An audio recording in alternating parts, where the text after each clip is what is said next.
Bonjour, le cours qu'on fera, Be'ezrat Hashem, ça sera sur le jeûne des 10 Tevet. Il faut savoir que dans le calendrier juif, on a total, au long de toute l'année, 6 jeûnes qu'on doit jeûner. Un jeûne parmi les 6, c'est un jeûne que la Torah, elle nous a ordonné de jeûner, c'est le jeûne de Kippour. Les 4 autres jeûnes qu'on va citer, c'est les prophètes qui nous les ont instaurés. Le premier, c'est le jeûne Gedalia, c'est Gimel Tishrei. Le deuxième jeûne, c'est le 10 Tevet. Le troisième jeûne, c'est 17 Tammuz. Et le quatrième jeûne, c'est le jeûne des 9 Av. Le sixième jeûne, c'est un jeûne qui Chachamim nous l'ont instauré, c'est le jeûne d'Esther. Pourquoi? Suite au jeûne que tout le peuple juif ils ont jeûné à l'époque de Haman Aracha, et Mordechai et Esther ils ont jeûné. Alors nous aussi on jeûne pour se rappeler de leur jeûne. Il faut savoir que le mois de Tevet, en réalité, il y a plus de jeûnes qu'on connaît. Nous on connaît seulement le 10 Tevet. Mais à part ça, il y a un jeûne aussi qu'on jeûne le 8 Tevet. Le 8 Tevet, on jeûne parce que ils ont traduit Talmaï Amelech, Talmaï le roi, il a demandé aux 72 sages juifs de traduire la Torah à sa langue à lui, grecque. Le 9 Tevet aussi, on a instauré un jeûne, c'est le jeûne à la mémoire que le jour de 9 Tevet ils sont morts, Ezra Sofer et Nechemia ben Chachlia. Ezra Sofer et Nechemia ben Chachlia, ils nous ont fait ramener en Israël après la destruction du premier temple. Nebuchadnezzar il nous a fait exiler pour 70 ans en Babylonie.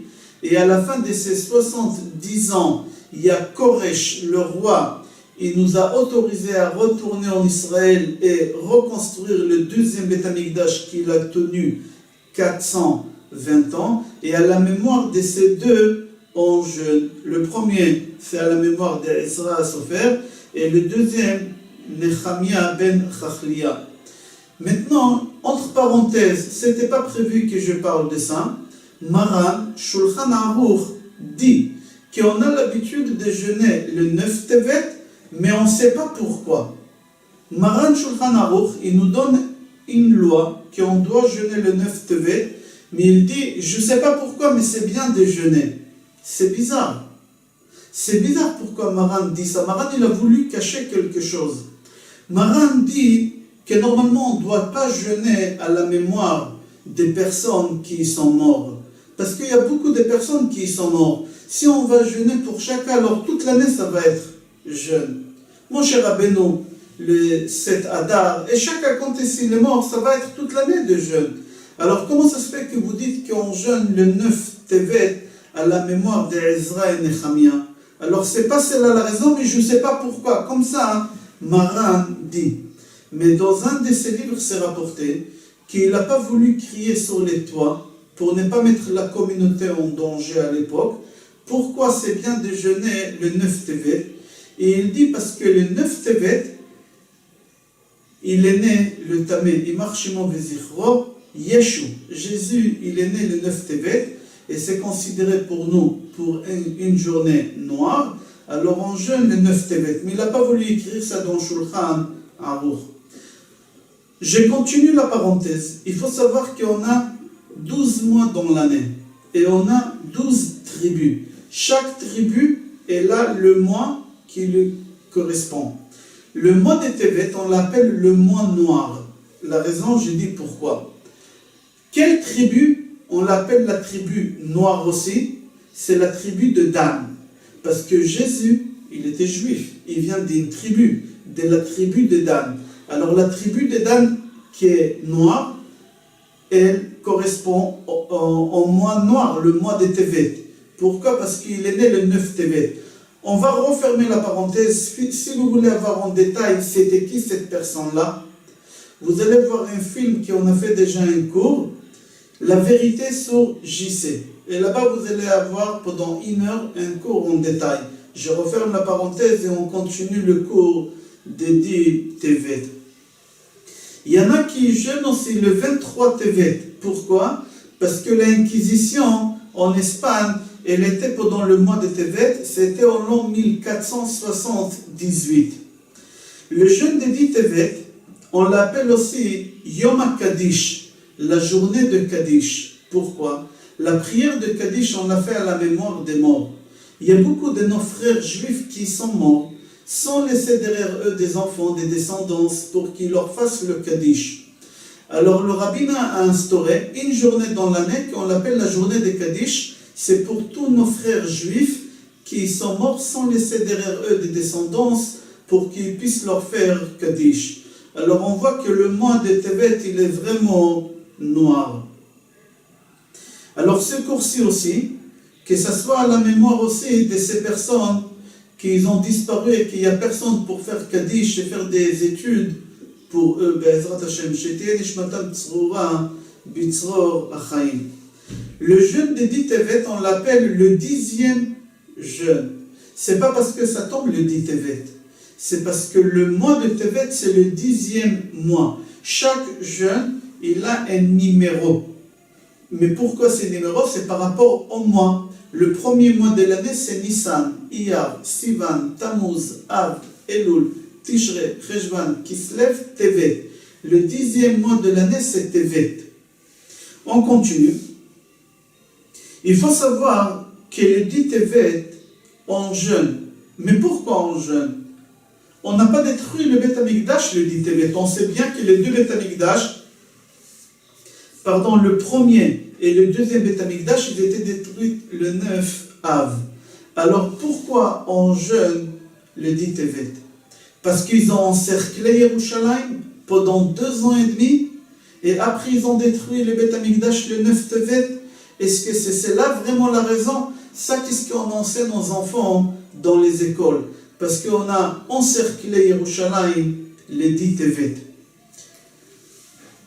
Il faut savoir aussi que le début de chaque chose, que ce soit des bonnes choses ou des mauvaises choses, c'est important pour un juif. Il y a beaucoup de choses qu'on les a fêtées au début de la chose et pas au moment que la chose elle s'est passée. Pourquoi? Parce que le début, c'est très important dans le judaïsme. Et il faut savoir que le début de la destruction de Beth Amikdash, certes la destruction de Beth Amikdash c'était le 9 Av, mais le début de la destruction de Beth Amikdash, c'était quand c'était le 10 Tevet. Au moment qu'ils ont encerclé, certes ils n'ont pas tué, ils n'ont pas détruit, ils n'ont rien fait le 10 Tevet. Mais suite à cette chose qu'ils ont fait, qu'ils ont encerclé Yerushalayim, ils ont détruit le Beth Amikdash. Pour nous les Juifs, chaque chose qui est le début de la chose, c'est la date qu'il faut fêter la chose. Alors, Akadosh Baruch Hu, il a attendu pendant 2 ans et demi avant de détruire le Beth Amikdash. Pourquoi? Pour la simple raison qu'Akadosh Baruch Hu nous a donné une chance pendant les 2 ans et demi. Peut-être on fera tchouva et peut-être le Beth Amikdash il ne sera pas détruit. Si on aurait été intelligent et on aurait fait tchouva, le Beth Amikdash il n'aurait été pas détruit. Qu'est-ce qui s'est passé le 10 Tevet? Les 10 Tevet, au moment qu'ils ont encerclé Yerushalayim, Akadosh Baruch Hu il est monté sur son trône de din, de rigueur, de jugement.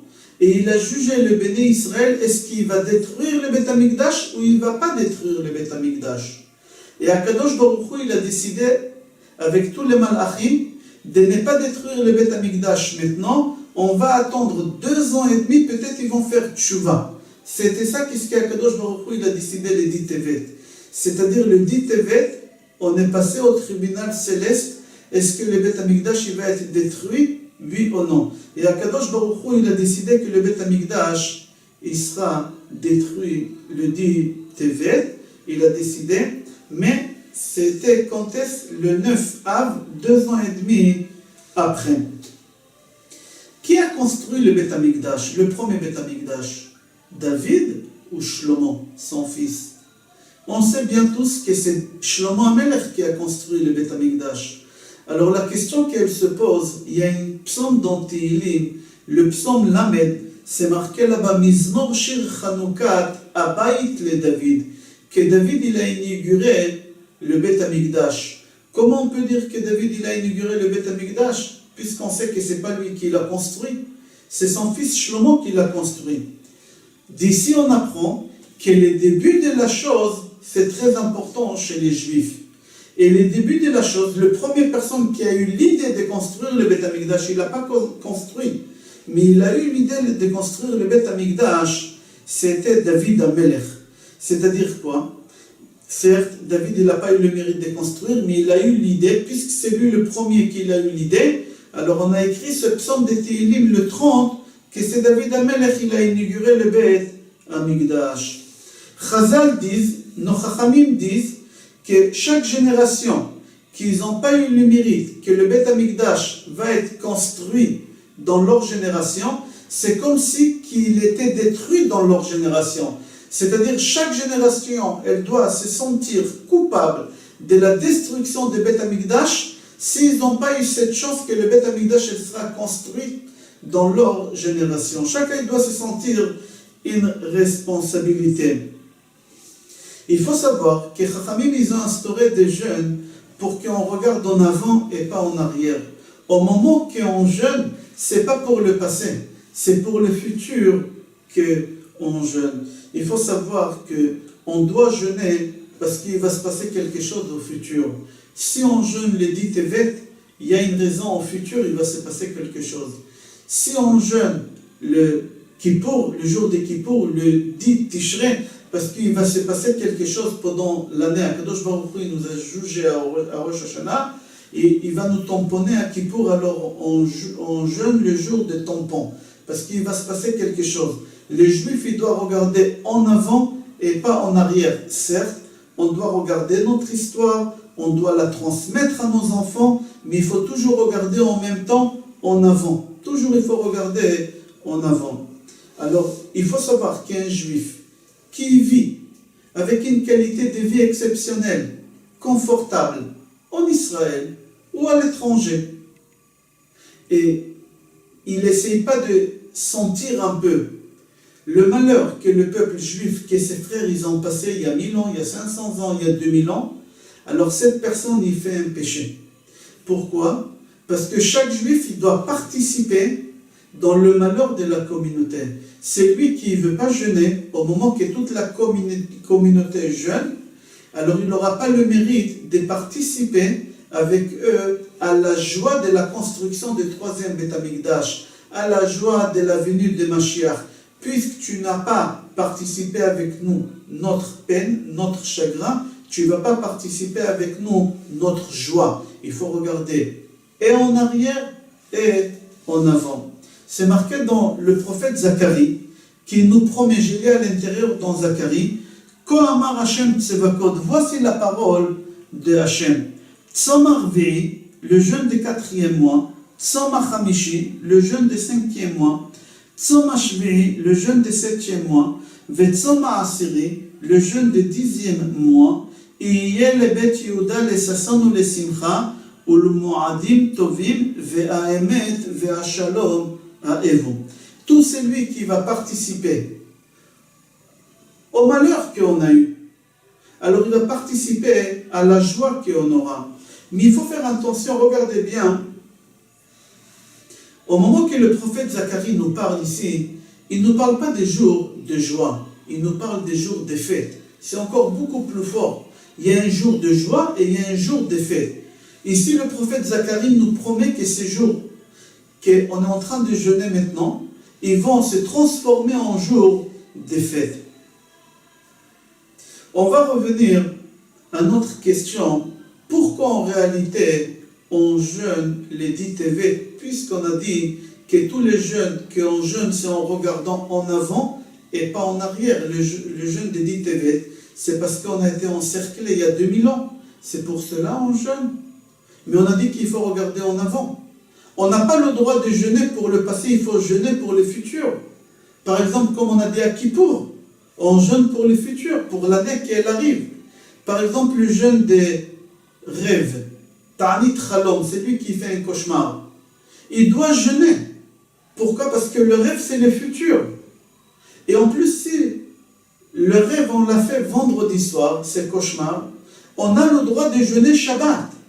C'est-à-dire c'est aussi important que Kippour, parce que c'est le futur. Alors, quelle importance il a le jeûne de 10 Tevet qu'on doit jeûner?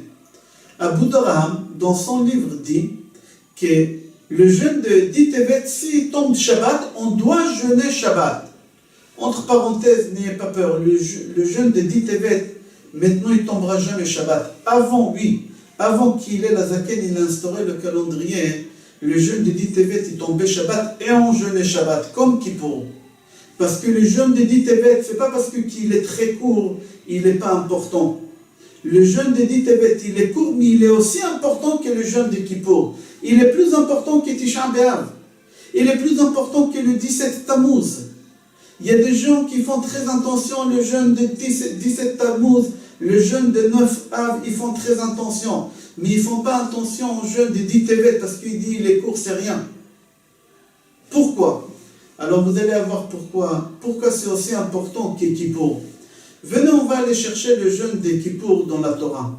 Dans la Torah, c'est marqué là-bas qu'on doit jeûner le jour de Kippour. C'est marqué comme ça. Be'etzem hayom hazeh, hanefesh asher lo te'oneh. Be'etzem hayom hazeh, ce jour-ci.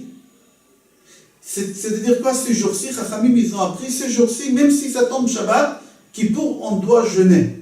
Shabbat, Shabbaton yeh lachem. Venez, on va aller voir dans les prophètes comment on a mentionné le jeûne de Guédalia. C'est rapporté dans le livre Yecheskel et dans le livre Melachim, c'est marqué là-bas Be'etzem hayom hazeh samach melech Bavel al Yerushalayim. Exactement les mêmes paroles que Kippour. Be'etzem hayom hazeh, be'etzem hayom hazeh.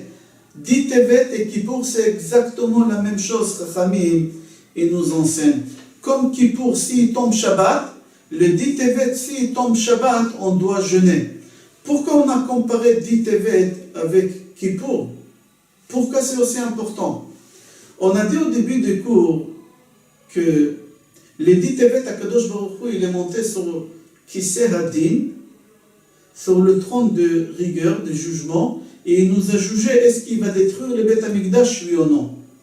Il faut savoir que chaque 10 Tevet, Akadosh Baruch Hu, il monte sur son trône et il nous juge encore est-ce que cette année, on aura le Beth Amikdash et on aura la venue de Mashiach, on aura la délivrance finale, oui ou non, chas v'shalom.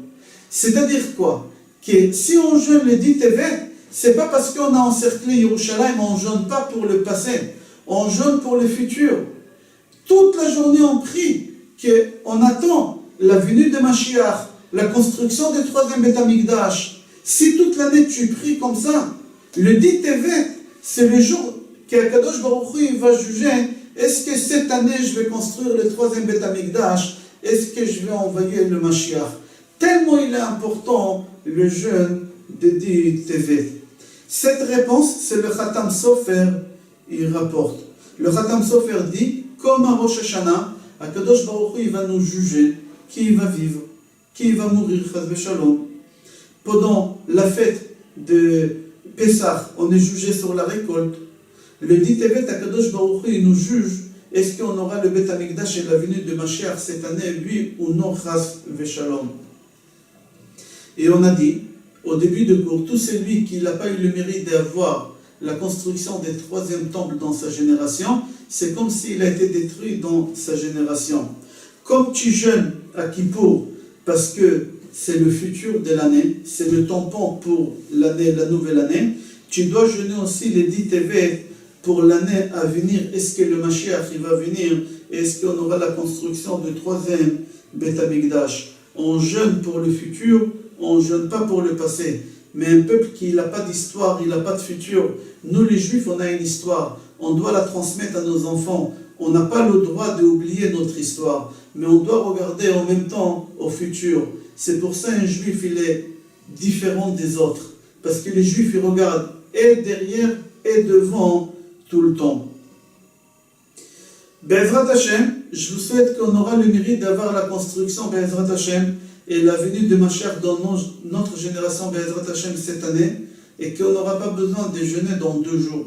c'est dit Tevet. Je vous souhaite bracha ve'atzlacha, besorot tovot, yeshoot ve'nechamot et kol tov.